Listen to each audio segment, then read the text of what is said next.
So picture this. It's the summer of 1940. The German war machine looks totally unstoppable. It has just steamrolled across Europe in a matter of weeks, and now only Great Britain is left standing in its way. So how in the world did the most powerful, most feared air force on the planet fail to win control of the skies over England? Well, the answer is an incredible story of arrogance, flawed strategy, and one single fatal mistake. Talk about setting the stage, right? When Winston Churchill said this, it wasn't just rhetoric. France had just fallen. The British Army had barely escaped from Dunkirk. Britain was truly completely alone, just bracing for the full might of an enemy that had already conquered a continent. This was it. This was the battle that could decide everything. And that right there is the big question, isn't it? I mean, on paper, the Luftwaffe should have walked this. They had more planes, they had more battle-hardened pilots, and they had this terrifying reputation from the Blitzkrieg. And yet, something went terribly wrong for them over the skies of southern England. And the answer, it turns out, isn't just about planes and pilots. It's about strategy, leadership, and a really critical blunder. Okay, so to really get why Germany failed, you gotta understand what they were trying to do in the first place. Hitler's main goal, his big prize, was always invading Russia. But he couldn't do that with Great Britain still in the fight behind him. He had to take them out of the war, and he had to do it fast. The plan they came up with was called Operation Sea Lion, a full-on invasion of Britain. But there was this one giant catch. The German Army and Navy were crystal clear about it.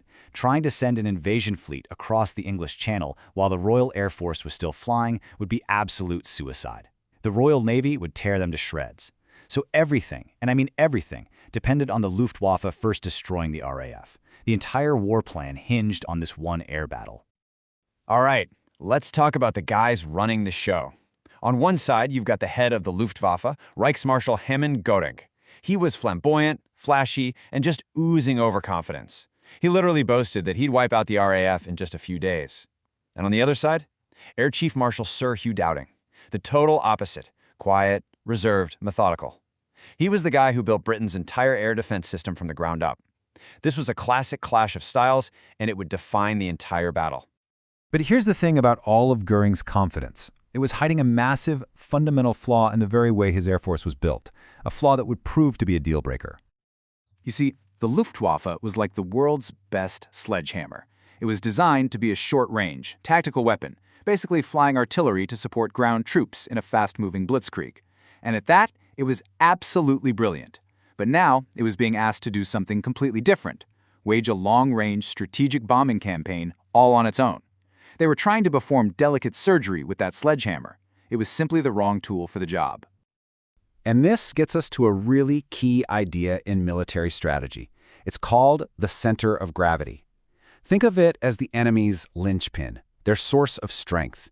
It's the one thing that if you take it out, their entire effort just crumbles.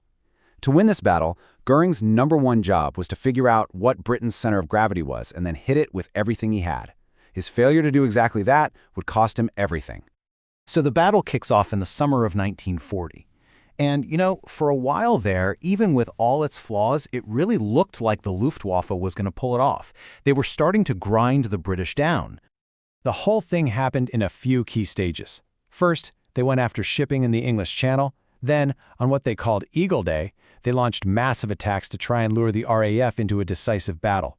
But then, in late August, they finally stumbled onto the right strategy. They started going after the RAF's home turf, their airfields. And this, right here, is where things got incredibly dicey for Britain. By concentrating on the airfields in southern England, the Luftwaffe was hitting them where it really, truly hurt. The RAF was losing planes way faster than they could build them. But even worse, they were losing their veteran pilots. Seriously, Britain was right on the edge of breaking. I mean, just look at these numbers. They tell the whole grim story.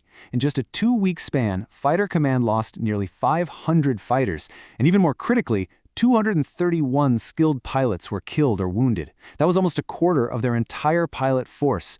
This brutal strategy of attrition, it was working.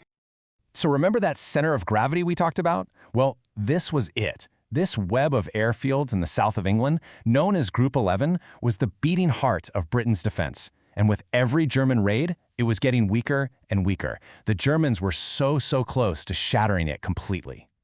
And then, Just when they had victory in their sights, the Germans made a mistake. A huge, fatal error. A single decision that didn't just change the battle, it may very well have changed the entire outcome of the war. And you won't believe how it started, with a simple accident. A lone German bomber crew got lost in the dark and mistakenly dropped their bombs on central London. While Churchill pounced on it, he immediately ordered a small, retaliatory raid on Berlin. The bombs didn't do much damage, but the effect on Hitler was huge. He was absolutely furious that the enemy could bomb his capital. And in a fit of rage, he ordered Göring, forget the airfields, bomb London. That one decision was like a gift from the heavens for the British. By turning their attention to London, the Luftwaffe took all the pressure off of the one target that was actually working, the airfields. This gave the RAF the breathing room they were so desperate for. Suddenly, mechanics could fix planes, ground crews could rest, and they could get new pilots into the fight. That was the moment. That was the turning point. So you have to ask why. Why make such a catastrophic, disastrous mistake? Well, it wasn't just Hitler's temper tantrum. The roots of this failure ran much, much deeper, into failures of command, strategy, and intelligence. A huge part of it comes down to Göring himself. He never fully grasped that Britain's true center of gravity wasn't a city. It was Fighter Command's entire system, the airfields, the command centers, and especially the radar. He was all over the place, constantly changing targets from ships to planes to airfields to cities. He never stuck with one thing long enough for it to work. And maybe worst of all, he completely dismissed Britain's secret weapon, their radar system. And he was working off terrible intelligence that kept telling him the RAF was on its last legs when it wasn't. You know who saw it most clearly? The man on the other side, Winston Churchill. He said it himself after the war. He knew that those airfield attacks were the real danger, the one thing that could have truly brought Britain to its knees. And the result of all this? Well, it was game over for the invasion. With the RAF still in the sky and fighting hard, sending a fleet of barges across the Channel was simply impossible. On September 17th, Hitler quietly postponed Operation Sea Lion forever. For the very first time, the German war machine had been stopped dead in its tracks. So in the end, the Battle of Britain wasn't lost by the German pilots, who fought with incredible skill and bravery. It was lost by their high command, far away from the fight. It's just a powerful lesson that in war, having the right strategy is everything, and failing to understand your real objective can be more devastating than any single loss in combat. It really makes you think, doesn't it? How different would history be if one man's ego hadn't changed the target?